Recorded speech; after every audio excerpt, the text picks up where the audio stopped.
Magandang araw po sa lahat.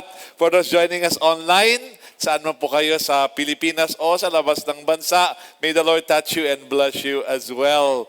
Ngayong araw po, I want us to talk about a topic that I pray God will use to encourage us, to lift us up, to strengthen us, and move us forward in the beautiful and glorious plans of the Lord para po sa ating mga buhay. The message of the Lord for you and for me is entitled, When Storms of Life Hit You. When Storms of Life Hit You. Ngayong taon po sa ating bansa at sa ibang mga bansa at lugar sa mundo, maraming mga bagyo ang dumating. Dagang kayong bagyo, dagang mga floodings, no? Baha na naghitabo. And in the physical, it's true. In the emotional, meron tayong maraming mga news and we know of people na binabaha din ng mga problema, no? And there are also shakings in the economy, shakings in the political arena, in sometimes health concerns.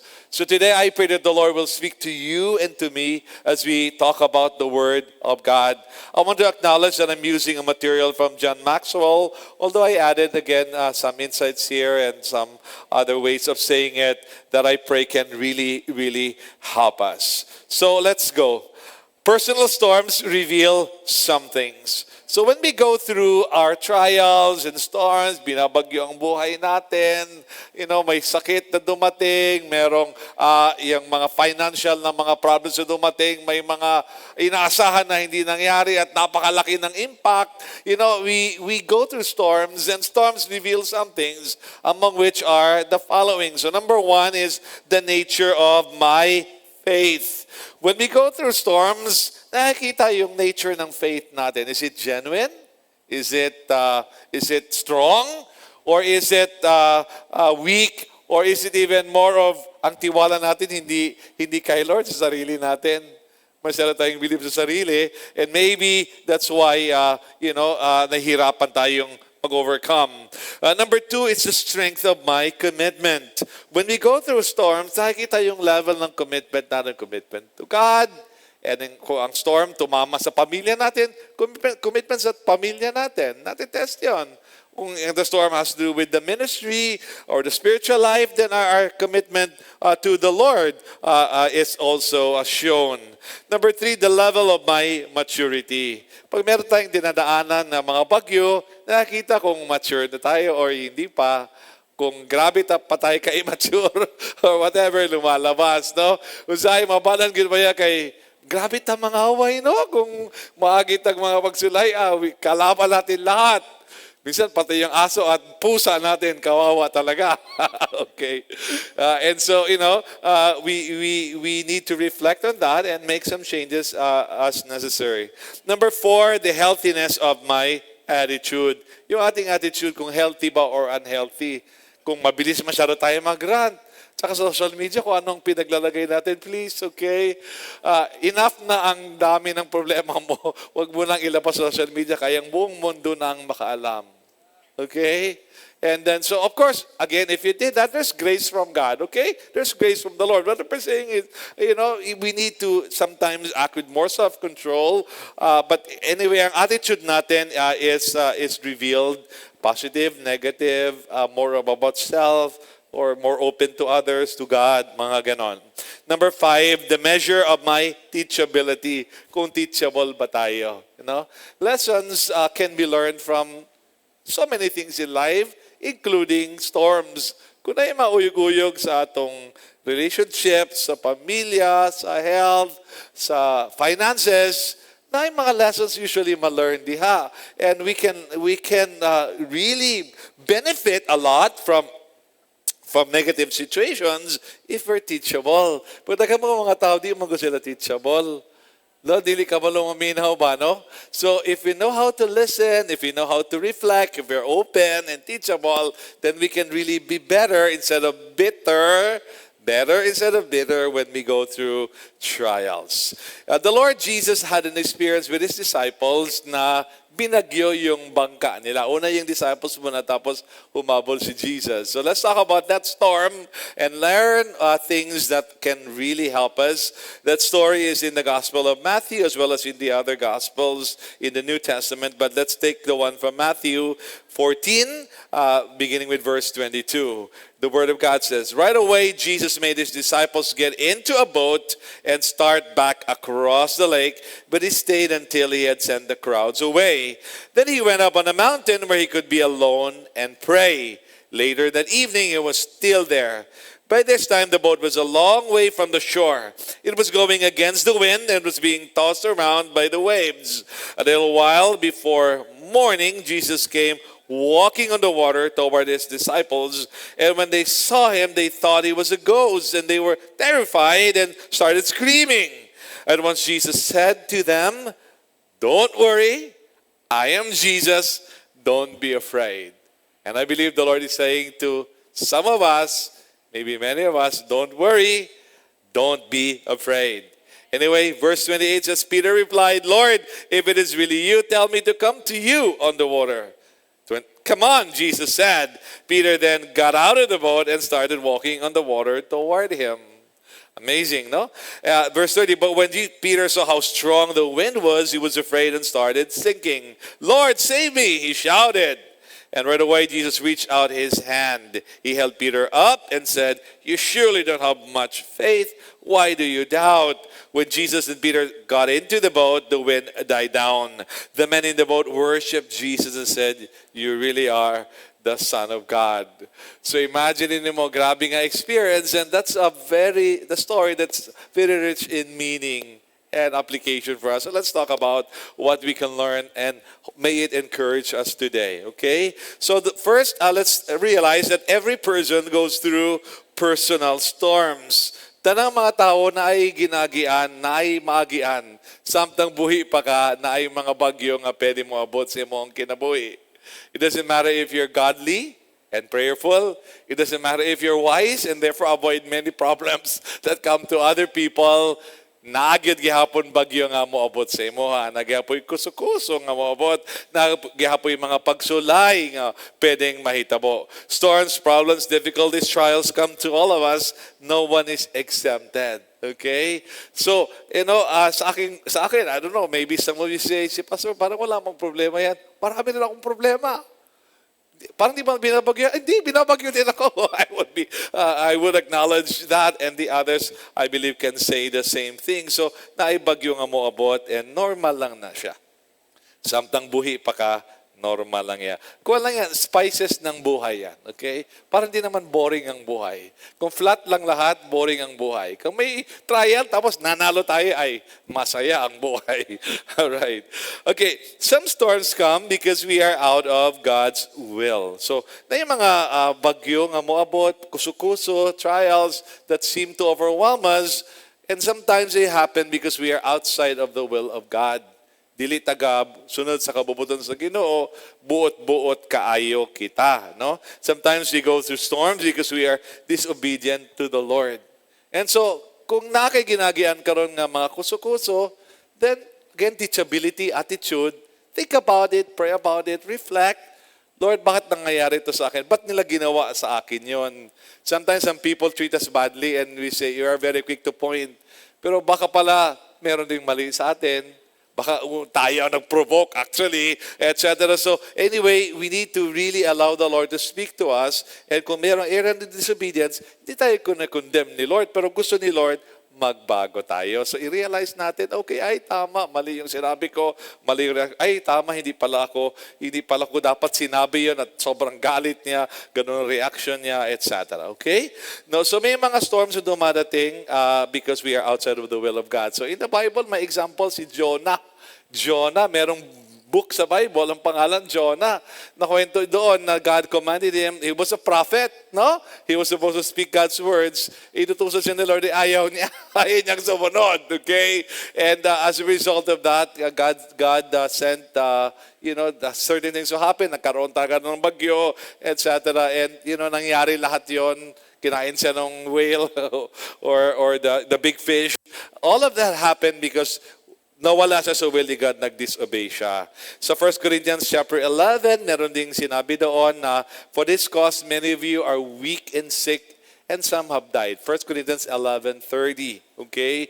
Yung iba sa inyo mahina, yung iba may sakit, yung iba namatay, kasi nag-disobey kayo. So, when we are disobedient to the Lord, may consequences po. So, when we are going through trials and storms, let's reflect and ask, Lord, I know you're not condemning me, but Lord, what can I learn? Anong pwede kong matutunan dito? And then let's make adjustments so that it does not happen again. Amen? Amen. All right. But some storms come because we are in the will of God. Some storms come because we are obeying God. So, for example, kung tayo ay sumusunod kay Lord, tayo ay honest at godly, may mga ibang tao ayaw sa atin. Hindi lahat. Mas maraming gusto sa atin. Pero yung iba ayaw nila tayo dahil sumusunod tayo kay Lord. So, may persecution. May bad treatment. May mga comments na hindi maganda, etc. So, those things, we get persecuted, okay? We are not willing to compromise a business. We lose some transactions. Okay lang, okay? Pero at that time, parang it's all the world to you. Kailangan mo yung transaction na yun. Tapos nawala sa iyo. Imagine mo, sayang naman, no? Parang ganon. But minsan ay mo nagbagyo-bagyo, naglisod ta financially, etc. But it doesn't mean we are outside of the will of God. Sometimes it's exactly because we are in the will of God that some things happen. So in the story sa Matthew 14, verse 22, sabi nun si Jesus ang nag-utos sa kanila na sumakay sa boat at ang boat ay pumunta sa kabila. Okay? In fact, the words are so strong, almost to the point of gi-compel, halos gipugos sila ni Jesus. The point is, it was God's will. They were not outside of God's will at that time. Sa Bible, there is a man by the name of Job, J-O-B. There's also a book in the Bible after his name, the book of Job in the Old Testament scripture. So, si Job was a godly man. He was honest. He was godly. He was righteous. But he went through so much. Grabe yung dinaanan niya. Nawala ang kanyang pamilya, properties niya, etc. In rapid succession. Parang dadimalas ka din lang one time, sunod-sunod. Pero it was not because he was disobedient. It was because he was godly and somehow God allowed him to be tested so God will be glorified and he ended up blessed as well. Now, another example, Paul the Apostle. Si Paul the Apostle, as we know, lived for God. He wrote 2/3 of the New Testament. He was godly and yet marami siyang dinaanan. Okay? So in short, okay, kung natin ginagian ng mga pagsulay, mga bagyo, it doesn't mean nakasalata. Dili ta ma-feel condemned. Bisa wala ta nakasabot.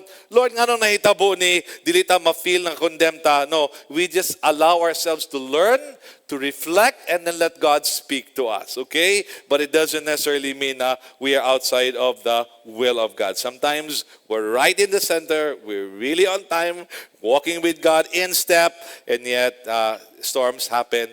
Normal po sa buhay yan. I tell you, kung walang storm, boring ho ang buhay. Okay? Gusto natin may konting appetizer, may konting pagana na konti, yung mga ganon. Okay? Parang sa isang tournament, if you like sports, pag lahat ng laro mo, talo mo lahat ng kalaban, ano siya pinawisan. Pagkatapos na champion kasi siya mo, uy, lami man ito nga tournament, kadali man ito na champion, wala may naitabo. Maganda yung champion ka na medyo halos matalo ka, etc., etc. Parang may drama. So, I think in life in general, you can actually agree. I think there's some benefits. There are some benefits as well. But anyway, what the Lord Jesus does for you in the storm. So, when you and I go through storms, please remember, if you're living for God, God is really walking with you, okay? God is concerned with everybody. Don't get me wrong. God is concerned with everybody. God loves everybody. But those people who are living for God, sila talaga yung, kumbaga, kasi they're one with God by faith in Jesus. They're one with God. So what Jesus does is very, very powerful. Involved si Jesus sa mga buhay natin when we go to the storm. So what the Lord Jesus does for us, for you and me in the storm. So number one, the Lord Jesus prays for you. Alam niyo po, this is for many Christians a little known or a not so parang realized blessing and assurance. Si Jesus po, aside from dying for us and therefore putting us in a position of favor before the Father in heaven, the glorious God and Creator. Siya po ay nagpipray para sa atin. So imagine the idea that in your time of trial, Jesus is praying for you. So, tinaman natin ang Bible, tapos let's look at the powerful implications of that. No? Sabi sa Matthew 14:23, after Jesus had sent the crowds away, including the boat, yung disciples, he went up on the mountain by himself to pray. When evening came, he was there alone. So he was probably praying about many things, but alam niya anong mangyayari. So I believe kasama sa prayer na yon, pinagpipray na yung mga disciples as they were going through the storm. In fact, that's part of what he's doing as our high priest or intercessor. Okay, sabi sa Hebrews 4:14-16, we have a great high priest who has gone into heaven, and he is Jesus, the Son of God. That is why we must hold on to what we have said about him. Jesus understands every weakness of ours because he was tempted in every way that we are, but he did not sin. So whenever we are in need, we should come bravely before the throne of our merciful God, and there we will be treated with undeserved kindness, and we will find help. Naitabang sa ato. There's another verse in Hebrews, not in the PowerPoint, which says that Jesus is always interceding for us. Hebrews chapter 10. Pinapagpipray tayo ni Jesus, okay? Now, the good thing about prayer is that, una, God answers prayer. Ikalawa, the closer the people, the more pleasing the people are to God, the better. So, if your parents are praying for you and they're, somehow seeking to honor God, grabing plus factor mo yan. If you're a life group leader, your pastor is praying for you, plus factor mo yan. If your brothers and sisters, even the whole church is praying for you, the best, okay? Pero ang pinakakuyaw, Jesus is praying for you. Remember in John chapter 11, it's not in the PowerPoint, before Jesus took Lazarus, the dead man, and gave him back his life, Jesus prayed a prayer. And in that prayer, he said, John 11, sabi niya, Father, I thank you that you hear me. I thank you that you always hear me.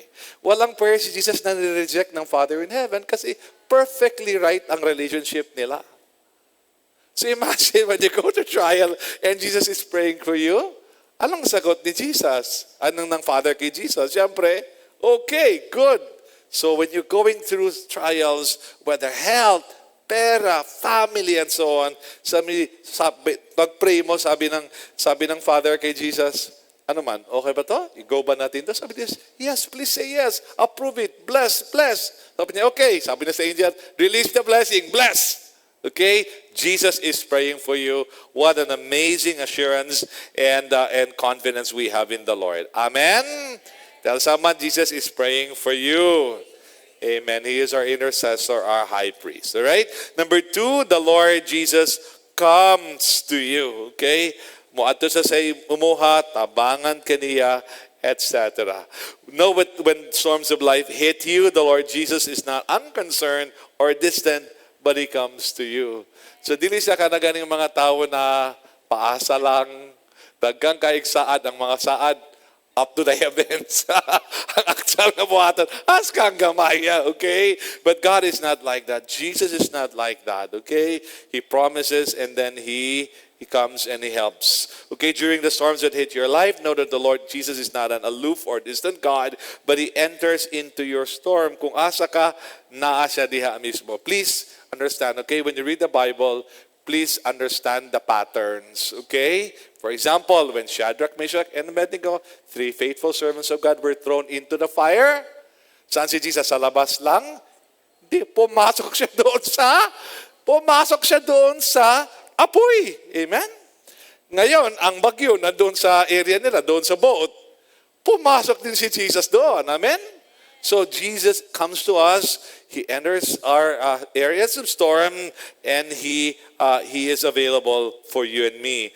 Matthew 14:25, a little while before morning, Jesus came walking on the water toward His disciples. But we have to understand something about God, what He's doing, and the seasons of life. Okay? So tayo po as Christians, the Lord's greater purpose sa atin is not our comfort, okay? But our transformation of character. Gusto po ni Lord ma-form ang ating character, maging godly, Christ-like tayo. And of course, hindi nangyayari yan sa panahon na relax lang. Tama ba? Character, parang spiritual, parang muscles yan eh. Di ba yung muscles natin, I don't work out, I don't exercise, but for those who work out, hindi mag-grow ang muscle mo kung wala kang ginagawa, di ba? Kung tulog kain ka lang, grow ang muscles mo. Hindi mo forma ang katawan mo, okay? Same din po sa spiritual life, character natin. We need to be refined and purified. The prophet Malachi said that God is a refiner and purifier of silver. God is like a silversmith, okay? So remember growing up, my uncle has a jewelry shop, Gold Luck ang pangalan. So one of the things that I was doing, our family was doing, was once in a while we would take yung mga old na mga coins. Alam mo, ganito kayaman ng Pilipinas dati. Yung mga old na mga coins, 5 pesos, 10 pesos, natin mga 1920s, etc. Totoong silver yon, totoong silver. So dalhin mo yun sa jeweler. Alam na matatanda yan, okay? Tapos ikuan nila yon, painitan nila yon, matanggal ang impurities. Tapos ang matira, silver talaga, pagawa ka ng singsing, pagawa ka ng ano. Ang ating pera, may value talaga, hindi baka lang. Okay? But anyway, so, yun, I was able to observe it in the jewelry shop. As a boy, maraming extra time. Nag-observe ako anong ginagawa nila. I saw a silversmith, a goldsmith work on silver and gold right before my very eyes. But anyway, tingnan natin ito ang sabi sa Malachi 3:3. He, God, will sit as a refiner and purifier of silver. He will purify the Levites and refine them like gold and silver. And the Lord will have men who bring offerings in righteousness. So, yun ang ginagawa nila. So, I remember kung gusto namin ng jewelry, maghanap kami ng mga 1910, 1920 na mga coins. Tapos, ipakuha namin yan, ipa-purify. Okay? So, daling ko na doon kay Chodido ang pangalan niya.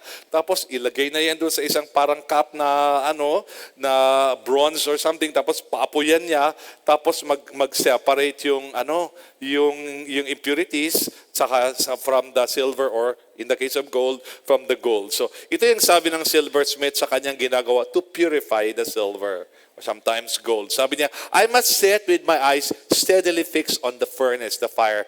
For if the time necessary for refining be exceeded in the slightest degree, kung masobrahan, the silver will be injured. Masira din, sabi niya. I never take my eye off on the silver in the furnace, in the fire. I don't want to take it out too early because if I take it out too early, it won't be purified. But I don't want to take it to leave it in there too late, because if I leave it in too late, it will be injured. So sabi niya, when the silver is in the fire, I focus. I don't let anything distract me. I let nothing take off my focus. I watch that silver carefully, waiting for the right moment to take it out. And then they asked the silversmith, when is the right moment? And he replied, I know that the silver, or in the case of gold, gold is pure when I can see my face reflected in it. Pag makita ko, reflect na yung mukha ko, sabihin, pure na siya. Okay? Ganon din po yung buhay natin. Okay? The Lord wants you and I to be happy, to have peace and comfort, etc. But, okay, His greater concern is our character, and gina-purify tayo, kaya kalayo, apoy, init, discomfort, mga samok sa kinabuhi, disappointments, etc. Yan ang inaalaw ni Lord para maporma ang character natin. Okay? At pag naporma ang character natin, malalaman yan kasi makikita na si Jesus. Amen? Marireflect na siya sa atin. Imbis na palaway kayo gusto kahit ang mamalikas. No, pag nasilo, murag machine gun. Grabe, no? Walay pugong-pugong. Karon makita na si Jesus, kabalo na magpasaylo, kanang magpailob. Amen? Amen. So God is doing that. God usually does not do quick rescue missions. I put that there. His priority is to purify us, so He wants for the best and right time, and that's when He comes. So, di si Lord yung, tabang Lord! Tapos payak-yak, padrama-drama na tayo. Okay, mabuang lang ang Lord. Whatever. Okay, si Lord, He waits for the right time. Dili siya gigil kaayo. Nasa gusto i-accomplish, okay? And that's our purification. He will not come late, but He will wait for the right time. God is not too early, and He is not late. He is on time. He comes just at the right moment. Okay? So, kung nakay ginagian karon, and again, wala gyud nato ginaingon nga dili seryoso ang atong problema. Wala na to ginaingon nga kanang imong ginagian, gamay ra na, okay ra na. Dili na okay, dako na. Okay? But the point is na gusto buhaton si Lord, and He's waiting for the right time to come in, and when that time comes, He will come in. But you have to guard your heart na dili ka magbagulbol, dili ka magreklamo, dili ka mag-blame kay God sa uban, because you are believing the Lord that He knows what is best, and He will come at the best and right time. Amen. Sabi ni Pastor Rick Warren, author ng Purpose-Driven Life, God's greater concern while you are here on earth is not your comfort, but your character. Okay? Sa langit, forever na yon. Lahat doon, wala na talagang problema doon. Yun ang reward mo. Pero dito sa earth, kinaporma pa nilo ng character natin. So, allow lang natin si Lord. Pero masabihin katabi mo, allow mo lang si Lord. Okay? Di yan ta kisi-kisi kaya. Okay. Now, when and how the Lord Jesus comes to us, kano sa og unsa ang pamaagi. Okay? A, Jesus comes to you sometimes at your darkest hour. Okay? Katong pinaka-dark na.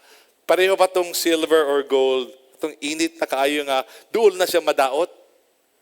Pero dili pa siya madaot. Kay kabalo man ang siya sa perfect time, pero mura na siya madaot. Alright? So, Matthew 14:25, a little before morning. Okay? A little or just before morning. We know that the darkest time of the night is not 6 p.m., 9 p.m., 12 midnight, 1 p.m., 3 a.m. The darkest time of the night is just before dawn. Just before magawas ang adlaw, magkadlawon, kana ang pinakadulom. That's the darkest time. That's when Jesus came, and that's when He comes in our lives, a little before morning. Okay? So what happens is, dili pasabot na wala siya pakialam, grabe na ginadaot na ta, grabe na atong pag-antos, grabe na ang presyo sa kwarta, mura na malagas na ato mga buhok, mga ana. God is not unconcerned, but He wants our character to be proven and developed, and He waits for the right time. But at the right time, He will come and He will help. So chill ka lang. That's why it's very important to watch and hold on to your history in God. Alam mo na, si Lord dati hindi ka na pinabayaan eh. Okay? So ngayon, confident ka na, okay, dati, nangyari to sa akin, nung 15 ako, nung 20 ako, yung whatever, 25 ako, whatever, ngayon 32 na ako. Alam ko, the same God, Jesus is the same yesterday, today, forever, will be faithful and He will come at the right time. Amen? So, chill ka lang. Sige, palapakan natin si Lord. Chill ka lang. Okay lang yan. Okay. I have this experience, ngayon ko lang naisip, it's not in my notes. I don't know if it's applicable. Funny siya, okay? So, when I was an auditor in a big CPA firm, client namin ng Del Monte, and then yung kanilang mga baka sa Cagayan de Oro, sa Bukidnon, that's part of their environmental disposal system kasi dami nilang mga waste sa kanilang mga pineapple, okay? So anyway, we were there to audit the livestock that was part of the environmental disposal program. Okay? So the point that I want to say, to cut it straight to the point, is so we would count the cows and other animals na nasa open field, and then we would count the ones that are inside the pens. And then sometimes actual count, ganon. Sometimes by sampling. I-weigh namin sila yung nasa labas by sampling, okay? So ito, napansin ko, it was, to me, first time ko kasi, okay, ganito siya. Yung malalaki at matatanda na baka, pag nilagay mo sa kiluhan, alam na niya. tapos, baba na siya. Yung mga bata na makuhan, ay pag nag-wild, abi niya ihawon siya. Abi niya mamatay siya. Ga-wild talaga. Gawild yung mga batang baka. Yung tigaw lang sabi niya, alam ko na ito, hindi man ako naihaw dati, okay lang ito. So, your history in God, dapat alam mo yon, okay? Alam mo, hindi ka pinabayaan ni Lord, no? Hindi ka niya pababayaan. Kaya, Relax ka lang. He will come at the right time. Amen? Sige, palapakan natin si Lord. Thank you, God. True story yan. Okay. But anyway, letter B. Jesus comes to you victorious over your greatest fears. Kaya siya very, very important. Okay? Kung saan ikahadlukan sa mga disipulo? Ang tubig, di ba? Okay? Pagkato ni Jesus sa ilaha, si Jesus, ginatamak-tamakan lang niya ang tubig. Jesus came victorious, stepping on the water which they were afraid will kill them. Matthew 14:25, Jesus came walking on the water. Amen? Now, natin siya message diri na ang message diri is kanang imong ginakahadlukan, sakit man na, financial problems man na siya, betrayal, wayward imong anak, imong bana, murag nag-flirt sa ubang babae, whatever it is, okay, that basta di na ka makuha mapag-eskwela, whatever, kanang imong bagyo o pagsulay, real na. Pero according to the Word of God, dili na mas gamahanan kag Jesus. Mas gamahanan si Jesus o sa tinuod lang, ginatamak-tamakan lang na ni Jesus. Amen? Jesus comes to you victorious over your fears, over your stresses, over your problems, over the things that you are so afraid. Mabuang na ko, mamatayin ako, basta magkikog na lang ko, whatever. This is the end of everything. Jesus is more powerful than those. Amen. I want us to really believe that. Kasi alam niyo po, kung wala tayong pilosopo tayo, wala tayong tiwala, wala nang pwedeng tumulong sa atin. Sarili na lang natin, kasi ang ating tiwala sa sarili man lang natin. Kung wala tayong tiwala sa iba, ibig sabihin yon, ang tiwala sa sarili lang natin. Tama ba? Dapat ako yung kumuliw. Dapat according to your standard. Yun ang ibig sabihin nun. Pero if you can believe God and people, ay okay, masyado yon. And you can believe Jesus, He comes victorious over your greatest fears. Ganda na pagkasabi ni John Maxwell, in his quiet, majestic way, Jesus was walking on the water, saying, in effect, guys, the thing that is the greatest storm in your life, I keep under my feet. Okay? Walang kalaban-laban sa akin yan. Kaya ko yan. Sabi ni Jesus. Chill ka lang. Okay? Sabi ni Charles Spurgeon, when God allows us to be put into the furnace, He goes with us. Kasamahan niya tayo. Kasamahan niya tayo. Amen. I remember the story yung sa Second World War sa Britain, nung binibomba na ng Germany ang Britain. Tapos sabi ng they were in one house. I don't know if they were members of the same family. Sabi niya, matulog ka na. Sabi niya, paano ka matulog? Nagbubumba-bumba sa palibot natin. Sabi niya, di ba binabantayan ka naman ni Lord? Sabi niya, oo. Sabi niya, okay na, isa na lang ang magpulaw. Tulog na lang kasi si Lord na lang magpulaw para sa imo, okay? If God is watching you, then maybe you can sleep because someone is already doing it, all right? The Bible says God is watching over us. And He takes care of us. Psalm 127, Psalm 126, for example. Okay, but anyway, Isaiah 43, 1-3. But now the Lord who created you, O Israel, do not be afraid, for I have ransomed you. I have called you by name. You are mine. When you go through the deep waters and the great trouble, I will be with you. When you go through the rivers of difficulty, you will not drown. When you walk through the fire of oppression, you will not be burned up, and the flames will not consume you. Why? For I am the Lord your God. Amen? Kanang imong ginagyan nga bagyo nga murag feeling mo malumos na kadiya, di ka malumos diha. Kanang murag kalayo nga murag malitson na kadiya, di ka malitson diha. Okay? God will take care of you. God will give you victory. You will make it. Amen? Tell someone, you will make it. You will make it. Amen. Number 3, let's go faster. The Lord Jesus ministers to you. Siya mismo motabang sa ato mag-minister sa ato. Matthew 14:26, when they saw Him, they thought He was a ghost, and they were terrified and started screaming. And when Jesus said to them, I am Jesus, do not be afraid. So, Jesus comes to us and ministers to us. That's why very important that we really know who Jesus is. Na interesting, okay? Interesting, remember? Itong mga sumigaw na, aswang, aswang! Duha na ilang problema. ang waves o ang aswang. Okay. But anyway, nga naman aswang ilang tanaw kang Jesus.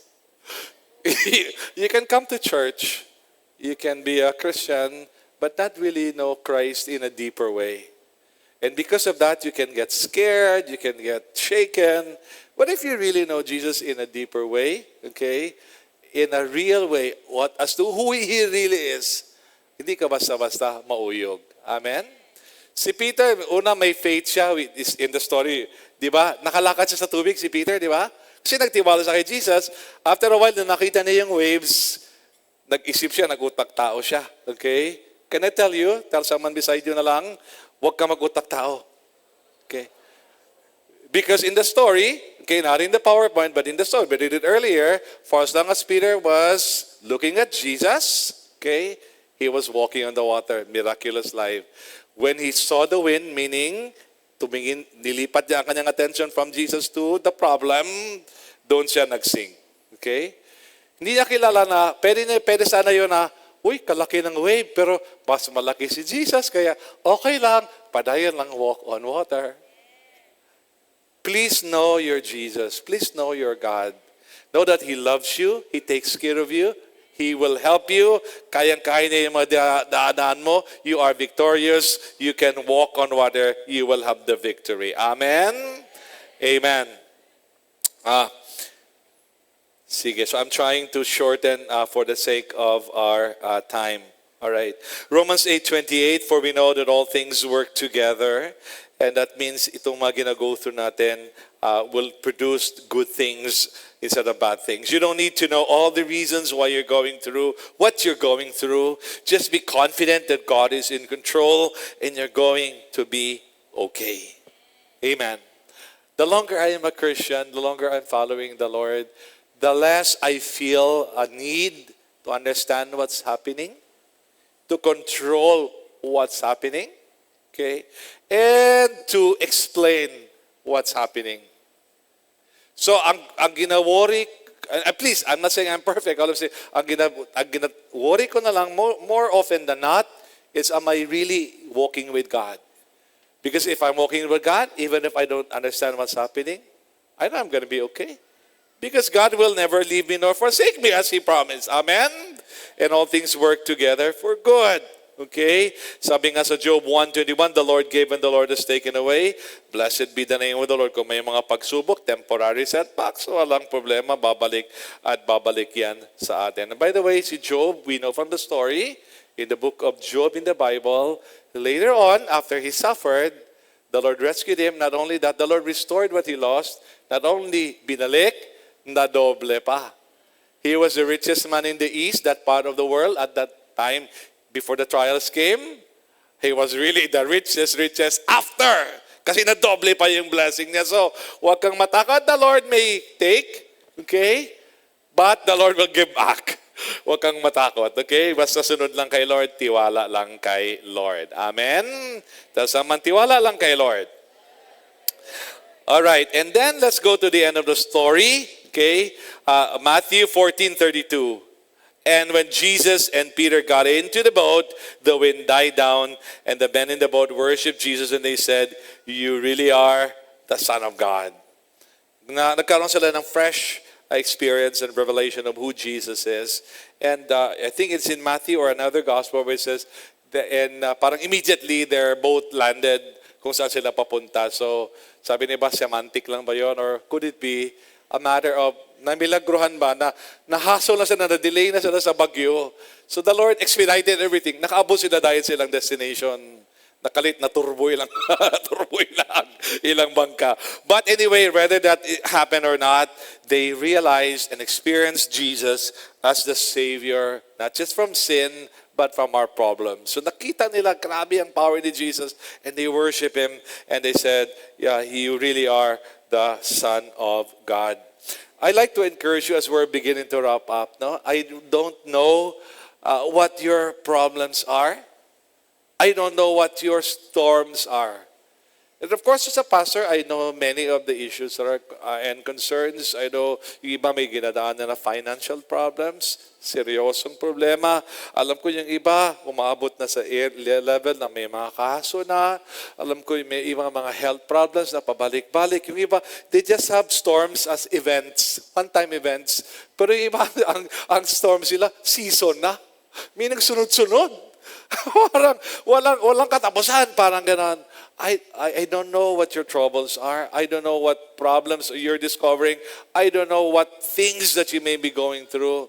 Pero alam ko lang according to the Word of God, according to my experience, the experience of others, God is faithful, God is trustworthy, and i-allow ka lang niyang maguto ng trial, but stay confident, stay trusting God, because you will come out of it victorious. Amen? Dili ka mabuang, ana. Di ka mapreso, ana. Dili ka mamatay, ana. No, it's not the end. In fact, it may be a setup for promotion and increase in your life. Amen. Yun po mga trials, mga kuso-kuso. Please remember, they are tests. And tests by nature, you can pass or fail. And by nature as well, tests can also lead to promotion or increase. Tama ba? Okay? So for example, if you ask me and if you ask the others na mga primary leaders natin, for example, Pastor, do you go through trials? May dinaanan ka bang mga pangit na negative? Marami. Totoo, Pastor? Oo, hindi. In fact, hindi siguro marami. Sobrang dami. Okay. I'm telling you, if I can smile and I can speak with confidence, that did not come cheap. Para yan yung sundalo na pagputukan na umiyak na iba, yung sabi niya, relax lang kayo, okay lang tayo. Hindi niya yung nasabi dahil nag-aral lang siya ng libro. Okay? Didaanan niya na yon. Nakasurvive na siya ng maraming gera, marami na siyang sugat, pero buhay pa siya. Okay? So, I can say with confidence, I've been through a lot. I've been through a lot. But those things just become stepping stones. Just become stepping stones. Naalala ko, and then, can we have the musicians now? Okay? Mabilis yung oras masyado. Yung isang hayop, ox, ato kabaw ang equivalent niya, gusto nila ilibing, hate masyado siya ng isang amo ba o kapitbahay, gusto siyang patayin. Gusto siya ilibing. So ang ginahulog nila ang kabaw, tapos katong ginakuha na nila og mga yuta para ilubong na, dili nila malubong kagano, katong yuta nga ibutang dito para itabon sa iya, musaka man sa dito. Paano ba Bisaya yun? Okay? Yung lupa na nilagay, ginapala para mapatong sa kanya, ang ginagawa niya, ginaganyan niya, so mahulog, tapos apak siya doon hanggang sa sobrang dami na ng lupa, nakalabas na siya sa hukay. Amen? Nakuha niya yung punto? Okay? So what I'm saying is okay, our time is up. How we wish we have more time. Anong storm mo sa buhay ngayon? I'm not saying hindi totoo yan, hindi seryoso yan. Seryoso yan. Pero, mas makapangyarihan si Lord. Mas kaya ni Lord. Isolve yan. And some of them, again, hindi lang single events, season na. Mahaba na season na. Sobrang dami na ito. Parang, sure ka na talagang, siguro marami ka kasalanan, kaya nangyari. No, not necessarily. Okay? Maybe God is just really, gina-fast track ni Lord ang character mo. So, just open your heart and believe the Lord. Trust in God. Okay? Jesus says to you, I am here. Do not worry. Do not be afraid. I will help you. So anong ending ng story? Jesus came into the boat. The wind died down. And they reached their destination. Parang walang nangyari. Nakarating din sila sa kanilang destination. Ganon din po sa atin. But when they came to their destination, they were not the same. They were better people. Because of their faith and their experience, they had become better people. Sana po ganun tayo as we're going through something. Amen. Palapakan natin si Lord. Thank you, God. In a short while, we will pray. And I really ask the Lord na may mangyari ngayon, na hindi ito masayang na inspires. May mangyari. We'll pray in a short while. And I ask you to open your heart. But right now, can we all stand and we will sing part of the song, Yung Waymaker. Let's make it not just a song, but a declaration of faith. Declaration of faith natin. And please, we will pray in a short while. Please release your faith. Open your heart. Ibuhos ba kay Lord yung dinadaanan mo? Let God do a miracle in your life. My prayer is today something will happen so that hindi man nawala lahat ng problema or ng mga symptoms ng problema. Basta alam mo, makapangyarihan ng Diyos mo.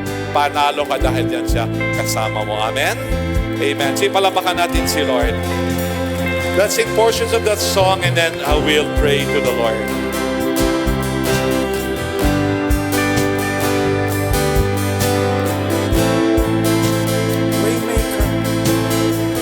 Waymaker, miracle worker, promise keeper, light in the darkness, my God, that is who you are.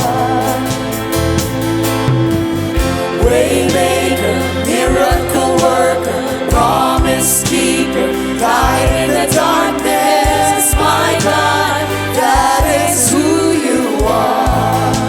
Even when I don't see it, you're working. Even when I don't feel it, you're working. You never stop working. You never stop working. Even when I don't see it, you're working. Even when I don't feel it, you're working. You never stop working. You never stop. Even when I don't see it, you're working. Even when I don't feel it, you're working. You never stop working. You never stop. For the last time, Never stop working. Even when I don't see it, you're working. Even when I don't feel it, you're working. You never stop working. You never stop. Waymaker, miracle worker, promise keeper, light in the darkness, my God, that is who you are. Waymaker, miracle worker, promise keeper, light in the darkness, my God, that is who you are. And that is who you are. That is who you are. And that is who you are. That is who you are. That is who you are. And that is who you are. That is who you are. That is who you are. That is our God. So today, lapit po tayo sa Kanya. Can you close your eyes? Can you raise your hands? Those joining us online, pray with us as well. Ano yung dinadaanan mo ngayon na pagsubok? Ano ang bagyo sa buhay mo? Bisan unsa pa na ka, signal number 5 o unsa man. Bisan nagsabay-sabay, nagsunod-sunod pa na, kaya katagan ng kadaugan sa Ginoo. Allow God to work in your life. Allow God to form your character. Believe the Lord for the victory and the breakthrough. Come on, let's all pray to the Lord. Mag-ampo kitang tanan. Lord God, salamat. Salamat, Lord, sa imong pagkamatinud-anon. Salamat sa imong pagkamaayo. You're praying for us. You come to us, Lord, victorious over our fears, just at the right time, not too early, not too late, just at the right time. Thank you, Lord God. Lord, pasaylo kami nga, grabe mi magreklamo, pasaylo kami, Ginoo, Lord, nga grabe, Lord God, nangaway naming mga tao, Ginoo, forgive us, Lord, for blaming, fighting, ranting, and so on. Forgive us, Lord. Today, we put our faith in you, God. Lord, we allow you to work in our lives. We say, you are the miracle worker. You are the promise keeper. You are the way waker. You are the light when things seem so dark. We trust in you, God, and we believe in you. Come on, surrender to the Lord. Kanang financial storm nimo, kanang health storm nimo, kanang imong family nga bagyo. Come on, iduol na sa Ginoo. Itideklara ang kadaugan because of Jesus. Come on, because of Jesus. Because of Jesus. Lord, we declare a victory, God. Salamat. Come on, keep praying. I want to talk to those who have not yet surrendered their lives to the Lord. Kung ikaw nandito on site or you're joining us online, you've not yet given your life to God. God is calling you, give your life to Him. You have no greater, better friend than Jesus. No one is more for you than Jesus. He even died for you. So today, give your life to Him. Tell Him, Jesus, forgive me of my sins. Jesus, I put my faith in you. Jesus, I surrender my life to you. Jesus, I receive you as my Lord and my Savior. Right now, kung alam mo, di mo pa nagawa yun, this is your chance. Give your life to the Lord Jesus, your truest friend, your true and gentle Savior. Give your life to Him. Jesus, come into our lives. We put our faith in you. We surrender to you today. Come, Lord Jesus. Forgive our sins. Make us children of God. Salamat, Lord Jesus. Salamat, Lord.